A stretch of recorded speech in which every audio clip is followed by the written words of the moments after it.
Buenos nachos and welcome back to the channel. On today's episode we're going to be working on this PS2 Slim, and it has an interesting issue if you want to take a look.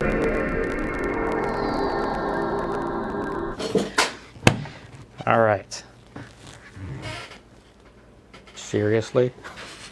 So the reason this PS2 is malfunctioning is because of that little guy right there. No, not believable? Alright, well, let's go ahead and open it up and take a look. So it looks like there's a little bit of corrosion. This PS2 has definitely seen better days. Yeah, I don't know what they spilled in here, but they definitely spilled something that caused quite a bit of corrosion, at least on this metal shroud. Let's go ahead and take a look at the PCB and see how that's faring. Alright, so we've revealed the main board or motherboard for this PS2. Quite dusty, as you can tell. Doesn't look like any capacitors are leaking, best I can see, which would of course be a rarity for a PS2 because they're pretty resilient, unlike the Xbox. Of course, we still have the stock Panasonic, Sony battery in here, so that could be the problem, right? No. Everything looks fine so far. Looks like we're finding some kind of a liquid has been spilled in here, as you can see. Yeah. And then there's more corrosion, remnants of that Bugs Carchi right here. So this board will need some cleaning and probably some touch-ups on some of these legs, maybe on some of these resistors and caps as well. Now I'm told that you can get rid of this corrosion with some vinegar, lime juice, or lemon juice, and then of course you would just clean that off, maybe with alcohol, not water. That's not what I'm going to do though. I do have some corrosion remover, but we also have our ultrasonic tank, which I'll probably be dunking this into, but I'm going to examine the rest of the damage before we do that. So yeah, we'll probably want to go over all of these legs on this IC. Wow, that's not the greatest looking. And that's of course next to this port. Chance these may need to be touched up as well. Alright, and that was the front part or top part of the board. So if we take a look at the back of the board, this is the extent of the damage from whatever liquid was put in here. Dropped accidentally, I assume. It looks like some of the liquid made it to this IC as well, but I don't see any corrosion or damage on this one. And once again, more of the liquid reached over here, but that seems fine, best I can tell. There's a capacitor right here that looks like it's seen better days. Could that be the cause of all of our suffering? Well, we'll find out. Yeah, that is some nasty looking corrosion. Looks like more of the liquid up here as well, which is of course behind the USB ports. We'll begin by performing some soldering on all of our suspect joints and components, which there are not very many. So let's begin by taking care of this capacitor right here. Alright, so we're going to first begin by adding some new fresh solder to this capacitor here, and flux, as you just obviously seen.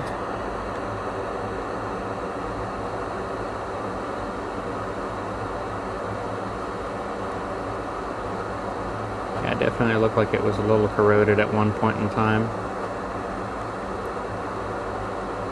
As you can see that the solder isn't really adhering to it. One would argue that that capacitor needs to be replaced, but I actually think we can salvage it.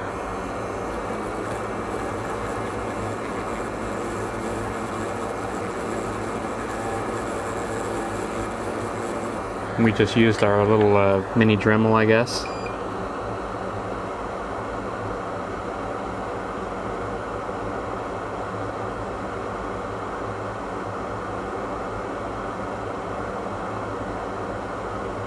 Clean up that flux so that I can get a better look at how this thing is adhering.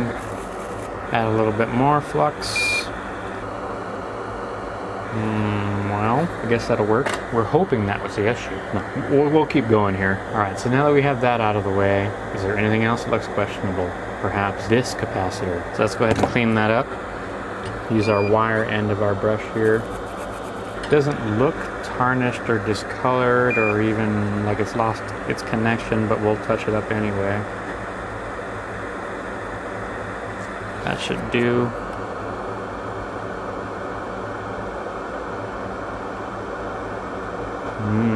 Yeah, I guess it did.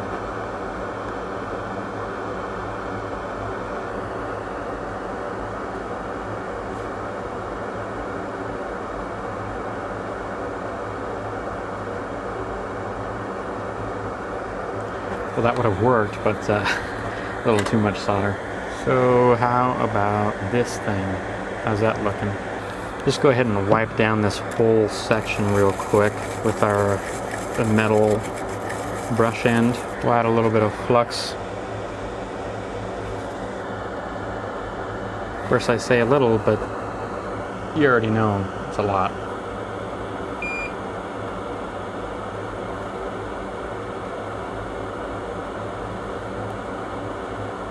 If we had a smaller syringe end for the flux dispenser, it probably wouldn't be so bad. Are any of the legs loose on this whole modem thingy?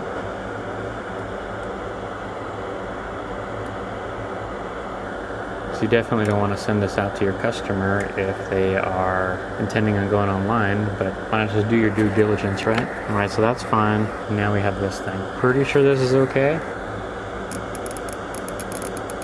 You kind of just want to inspect the area where there was, where it looked like liquid entered.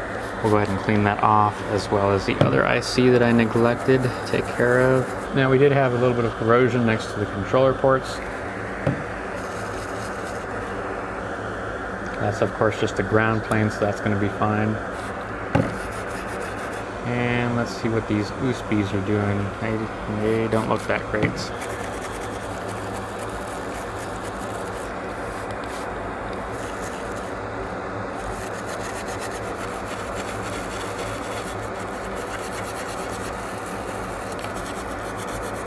Alright, and that was the back side. Now we need the front side.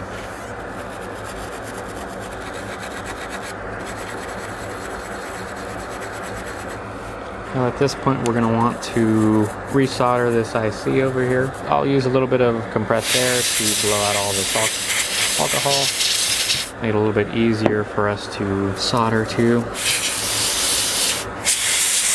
Let's go ahead and add our flux.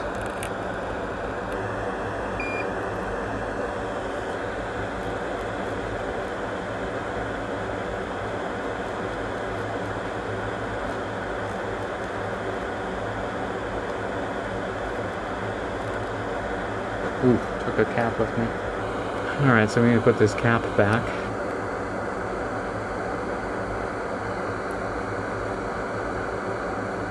That'll do for now.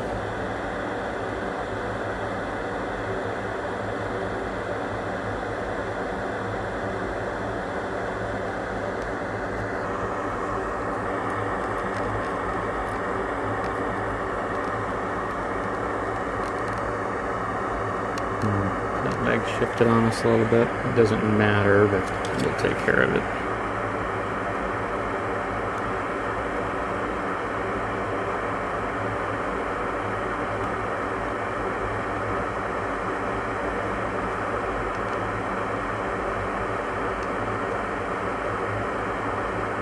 Alright, now to get back to this.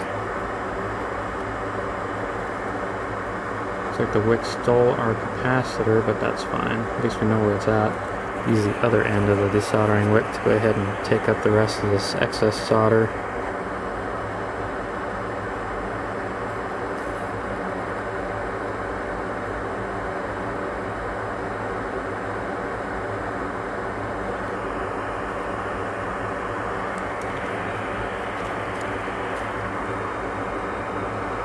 I was wondering what that smell was. It's not the greatest. I guess while we've discovered this issue, let's make sure the ribbon still fits in here. I'm kind of thinking it won't. Barely, too. Probably have to use our X-Acto blade for that.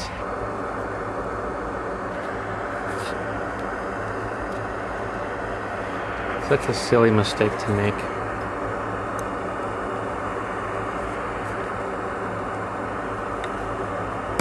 Alright, looks like it's salvaged again. We just need to blow out that little thing that's in there.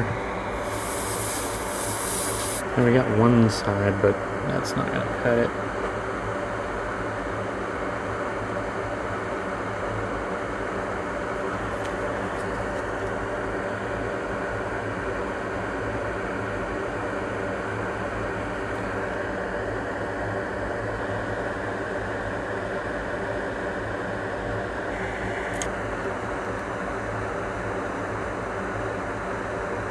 Alright.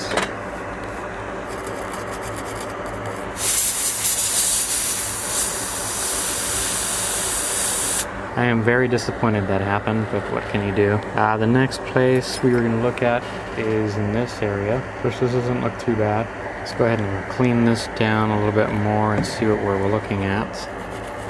That looks fine. At this point, I'd say we've cleaned just about all we need to clean. We can go ahead and test this console out again and see what it does. And if it's working, we'll probably throw it in the tank. As you can tell, the PS2 still suffers from the same issue. One thing to note is that the clock battery could be the cause of the issue. For this particular console, I had already tried swapping out the battery with a fresh battery, and that didn't resolve it, which is why we opened it up and took care of all the corrosion and problems with the caps and loose solder joints and whatnot. That's not to say that in your particular case, if you don't have corrosion, that it may just be the battery. So let's go ahead and replace the battery and see if that makes a difference. Put a brand new fresh battery here.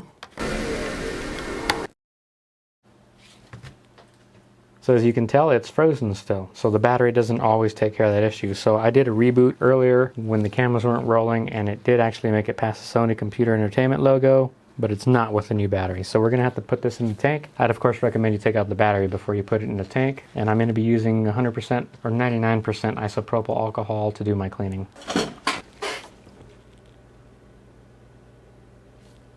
Make it through this video here. We just finished submerging the board in our ultrasonic tank, and it was in there for probably about 5 minutes.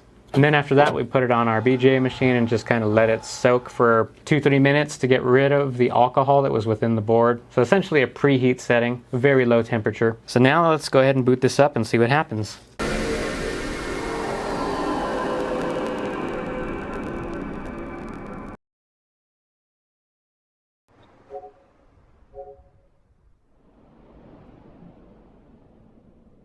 The clock still wasn't working for me, so I had to hold down square and X, and that fixed the issue.